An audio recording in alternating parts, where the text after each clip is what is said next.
트럼프가 당선된 지가요, 이제 한 5일 정도가 돼 가는데, 아직도 미국에서는 상당히 많은 도시에서 시위가 일어나고, 트럼프 당선을 인정하지 못하겠다, 이런 사람들이 많습니다. 인정하기 싫겠죠. 저는 그 사람들한테 묻고 싶습니다. 트럼프가 문제가 좀 있는 사람인 것은 맞습니다. 말에도 문제가 있고 행동에도 좀 문제가 있습니다. 다만 트럼프는 어쨌든 본인의 그런 어떤 전력이 있는 사람은 기득권에 영합하기 마련인데, 기득권에 영합하지 않고 철저하게 워싱턴과 월가 등을 없애겠다고, 부패를 바로잡겠다고 이야기를 했습니다. 그것 때문에 당선된 거 아니겠습니까? 그 사람이 힐러리 같은 이야기를 한번 해보세요. 후보라도 될 수 있었겠습니까? 안 되지요. 자, 저도 그것 때문에 지지하는 거지, 무슨 트럼프가, 그러면 한국에 대해서 트럼프가 되면 이 한미관계나 이 주한미군 분담금 등에서 여러가지 고통이 올 거라고요? 저는 그렇게 보지 않습니다. 빙빙 둘러가면서 뒤로 호박씨 까면서 북한하고 딜 치려고 하는 민주당 정권이나 이런 사람보다도 아예 조건을 딱 내어 걸고 받을래 말래, 아니면 우리가 없이 한번 해봐라고 이래서, 첫 번째로는 돈으로 해결할 수 있고 조금 더 내면, 두 번째로는 주장을 맹쾌하게 직선적으로 한다는 겁니다.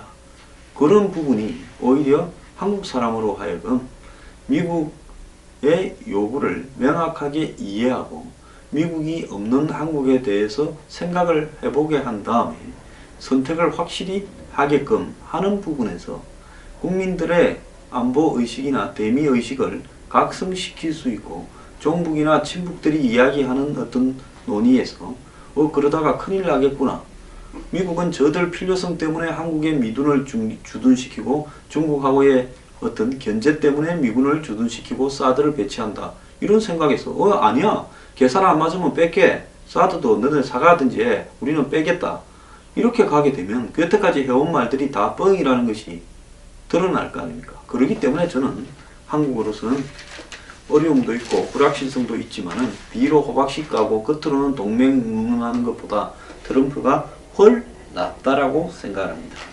트럼프 인수위에 가족이 4명이 들어갔다, 이렇게 해서 말이 있습니다. 인수위원장은 원래 크리스티 뉴저지 주지사가 하기로 되어 있었는데 마이크 펜스 부통령에게 위원장 자리가 넘어갔습니다. 자, 크리스티에 있어서 몇 가지 의혹도 제기됐고, 또 이 캠프에 있어서 몇 사람이 크리스티한테 줄도 서고 이러니까 안정적이고 인격적으로 또 이념적으로 상당히 신뢰가 가는 마이크 펜스가 인수위원장 자리를 직접 꿰찼습니다. 부통령 내정자가, 인수위원장이 이제 내정자가 아니고 당선자죠. 당선자가 인수위원장 자리를 꿰차는 것도 참 보기 드문 일인 것 같습니다. 그럼 6명의 인수위 부위원장이 아주 쟁쟁합니다. 루돌프 줄리아니 전 뉴욕시장, 뭐 이름만 대도 다 알죠. 이 사람은 독자적으로도 대선에 출마하려고도 했습니다. 마이클 플린 전 국방정보국 국장, 이 사람은 국방부 장관 후보자로 거론이 되죠. 제프 세션스 상원의원, 이 사람은 미국 공화당 상원의원으로서 보기 드물게 내놓고 트럼프를 지지를 했습니다. 다들 지지하지 않고 뒷공무니를 뺄 때 한결같이 지지했죠. 뉴트 깅그리치 전 하원의장, 이 사람은 설명이 필요 없을 정도로 강경한 보수를 상징하는 대단한 사람이었고 한때 유력 대선 후보로도 거론됐던 사람입니다. 벤 카슨 존스 홉킨스 병원 신경외과 의사 흑인이죠. 이 사람은 한때 미국의 대선에 이 다크 호스로서 공화당 후보 중에 상당히 인기를 이렇게 모았다가 중도 하사한 트럼프와 같이 경선을 했던 사람이죠. 그런데 일찍 트럼프를 지지한다고 선언해서 뭐 이 다른 크루즈라든지 루비오, 뭐 이 잽부시 같이 치사한 어떤 일들을 하지 않고 화끈하게 도와줬습니다. 그리고 크리스티 주지사, 이 사람은 강등당에서 위원장 후보에서 부위원장이 됐죠. 이렇게 6명이고, 그 다음에 밑에 집행위원이 16명이 있는데 그 안에는 이 장남, 차남, 장녀, 마사이, 등이 들어갔습니다. 그래서 뭐 트럼프가 가족 위주로 뿌린다 이런 부분인데, 나중에 정부를 구성해서 그 안에 가족이 너무 많이 들어가거나 영향을 미치면 문제가 되겠지만은, 이번에 트럼프가 이 대선에서 이기는 과정에서 가족들이 가장 열심히 뛰었고, 가족 외에 공화당에서 정말 열심히 뛰었다라고 할 수 있는 사람이 별로 없는 마당에 열심히 뛴 가족이 인수위까지 가는 부분 가지고 뭐라 그럴 수는 없을 것 같습니다. 그런데 루돌프 줄리아니 전 뉴욕시장, 이 사람 상당히 저는 훌륭한 사람이라고 생각하는데요. 트럼프 당선인이 자신의 기업이나 재산에서 완전히 손을 떼야 된다고 주장하면서 이 백지 신탁에 대해서는 부정적으로 말했다라는 이야기를 했는데요. 저는 이 의사 결정을 할 때마다, 트럼프가 중요한 정책 결정을 할 때마다 자기와 관련이 있는 기업의 문제가 등장하게 되면 그건 매우 대통령직을 수행하기 곤란하기 때문에 재산으로부터 손을 떼고 관여하지 않도록 돼야 된다 라고 이야기를 했는데, 지극히 옳은 말이라고 생각을 합니다.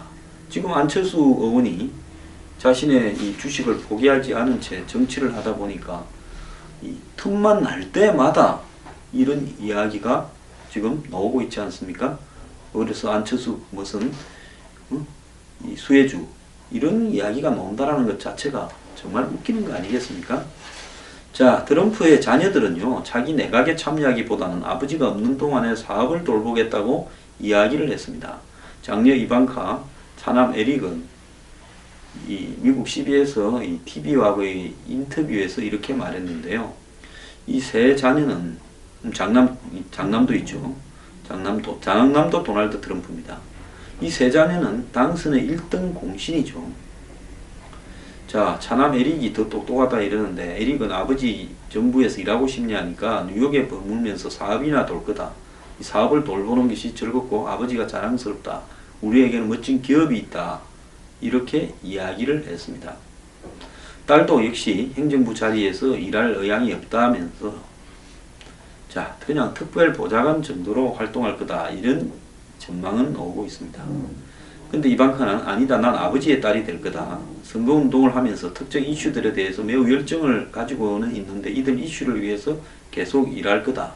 임금평등, 보육 같은 문제는 중요하고 교육이나 여성의 기회 정진에 대해서도 열의가 있지만은 행정부 안에서 역할은 맡지 않을 거다라고 이야기를 했습니다. 뒤늦게사 힐러리 진영은 FBI가 뒤늦게 FBI 이메일 사건을, 힐러리 이메일 사건을 재조사한다 했다가 또 선거 앞두고 안 한다고 하면서 자신한테 집중되는 성기를 꺾이도록 그렇게 FBI가 공작을 해서 그리 됐다고 FBI 탓을 하고 있습니다.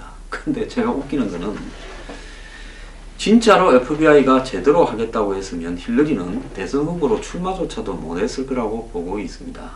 그래서 이 FBI 말하기 전에 막판에 트럼프로 지지율이 이렇게 집중되고 있었고, 이제 다시 이 지지율이 상승하고 있는 부분이 있었는데, 그걸 힐러리는 애서 예면한 채 FBI 때문에 졌다라고 이야기하고, 또 0.5%, 한 63만 표 정도 내가 트럼프보다 표를 많이 얻었다 이러면서 힐러리의 지지자들은 그것이 사실상 대통령이 힐러리다 라고 해서 지금 데모도 하고 그러는데요. 그러면 미리 제도를 바꾸지요. 웃기는 소리 하고 있는 거 아닙니까? 자, 지금의 그런 어떤 이 승자 독식, 위너 테이크스 올 이런 방식의 미국의 이 주별로 선거인단을 가져가는 방식이 캘리포니아나 뉴욕이나 뭐 이런 부분에서 미국도 동북부 지역 그리고 선거인단이 많은 지역에서 자기한테 유리하다고 보고, 플로리다도 먹을 수 있다. 히스패닉이 늘어났기 때문에. 애리조나도 먹을 수 있다. 히스패닉이 늘어났어. 텍사스도 먹을 수 있다. 이런 식으로 오판을 했기 때문에 그 선거제도를 바꾸자는 말을 한마디도 안 하다가 지고 나니까 선거제도 때문에 졌다고 그럽니까? 웃기고 있는데요. 트럼프는 아직까지도 점잖게 힐러리에 대해서 특검 조사를 하겠다는 말을 하지 않고 조사를 안 할 것처럼 입장을 이렇게 피력하고 있는데요. 자꾸 이제 힐러리 측과 힐러리를 지지하는 측에서 데모하고 이제 애를 먹이면서 장난을 치면 어느 시점에서는 조사가 들어갈 수 있을 거라고 보고 있습니다. 자, 이번에 이 숨은 백인들의 표가 힐러리가 너무 강가를 했다라는 건데요. 특히 이 기독교, 개신교와 가톨릭 신자들의 트럼프 지지율이 굉장히 높았고, 오데호 주변에 이 러스트 벨트라고 일컬어지는 미네소타, 위스콘신, 아이다호, 아이오와 펜실바니아 등에서의 지지율도 생각보다 상당히 많이 나왔습니다.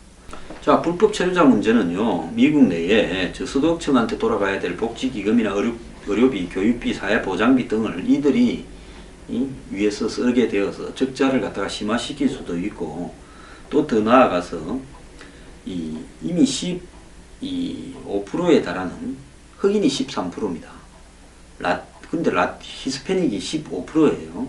이것이 미국 문화를 완전히 바꿔버리고 정치 지도를 바꿔서 이제 이번에 트럼프가 안 되면 이 28%가 똘똘 뭉쳐서 앞으로 자신들에게 유리한 사람을 찍었게 되면 일부 미국의 또 이 민주당 지지자까지 합치면 이제는 선거에 이기는 게 영영 불가능한 게 아니냐라는 이런 절박감이 트럼프를 생각하게 만들었다. 적짓게 만들었다는 겁니다. 자, 그런데 정치인들이 이런 문제를 해결해주고 문제를 지적해 주기를 바랬지만은 정치인들은 이쪽 저쪽 표 생각한다고 다 말을 하지 않았죠. 그래서 70%에 이르는 미국 국민이 미국이 잘못되어 가고 있다 이렇게 보고 있는데, 거기에 대해서 아무 말도 안 하니까 이번에 이런 반란이 일어났고, 이들 입장에서, 미국의 주류 입장에서 보면 힐러리는 부패 기득권이자 개혁의 대상이고 한마디로 표를 따라다니는 정치꾼에 불과하다라고 생각을 했고, 트럼프가 이들의 마음에 불을 질렀기 때문에 트럼프의 도덕성이나 인격은 아무런 문제가 안 되는 겁니다. 즉 오히려 트럼프의 이 괴팍한 성격이나 이 종잡을 수 없는 발언은 저 사람은 또라이니까 해내겠다라는, 제가 전에 이야기한 트럼프 또라이 이 부분이 오히려 표를 얻는 부분으로 갔다라는 겁니다. 자, 앞으로 이제 트럼프가 돼서 미국의 기득권 정치, 지향 정치, 부패가 어떻게 갈 건지, 또 더 나아가서 세계의 미국 안보가 어떻게 갈 건지 매우 예측 불허하고 이 불안한 부분들도 있을 건데요. 그런데 트럼프는 사실은 대통령이 되는 과정에서 외교, 안보, 그 다음에 국내 정책, 경제 이런 부분에 자신의 지식을 넘어서는 부분에 어떤 이 확실한 이 체화된 공약은 없었습니다. 솔직히 자기가 가지고 있는 추상적인 대중의 정서에 영합하는 발언 외에 트럼프는 거의 백지 상태다라고 봐야 되는데요. 오히려 대통령에 당선되고 취임을 준비하고 인수위 과정을 거치면서 트럼프의 머리는 상당히 안정적인 내용으로 채워질 것이고, 본인이 이야기했던 기득권 혁파와 부패 척결 이런 가치들과 신고립주의, 더 나아가서 보호무역의 가치들은 정책을 통해서 반영이 되어 갈 거라고 보고 있습니다. 그렇기 때문에 트럼프를 어떻다, 트럼프 책을 읽어보면 트럼프가 규정된다, 트럼프의 말을 보면 규정된다고 이야기하는 부분은 한마디로 좀 웃기는 이야기다. 지금부터 내용이 채워질 거다. 특히 마이크 펜스 부통령이 당선인이자 인수위원장이 매우 침착하고 안정적이고 인격적으로 훌륭하고, 또 루돌프 줄리아니 전 뉴욕 시장이 예사로운 사람이 아닙니다. 이러기 때문에 또 김리치도 거의 천재에 가까운 사람입니다. 대통령감에 충분한 사람이었는데요. 이 세 사람만 하더라도 충분히 트럼프를 안정적인 방향으로 이끌 수 있다. 그렇기 때문에 트럼프 안 된다고 하는데 전부 입을 맞추다가 이제는 트럼프가 불안해서 세계 정세가 불안하다라고 입을 맞추는 사람들은 어차피 트럼프를 잘 몰랐으니까 좀 입을 다물기를 바랍니다.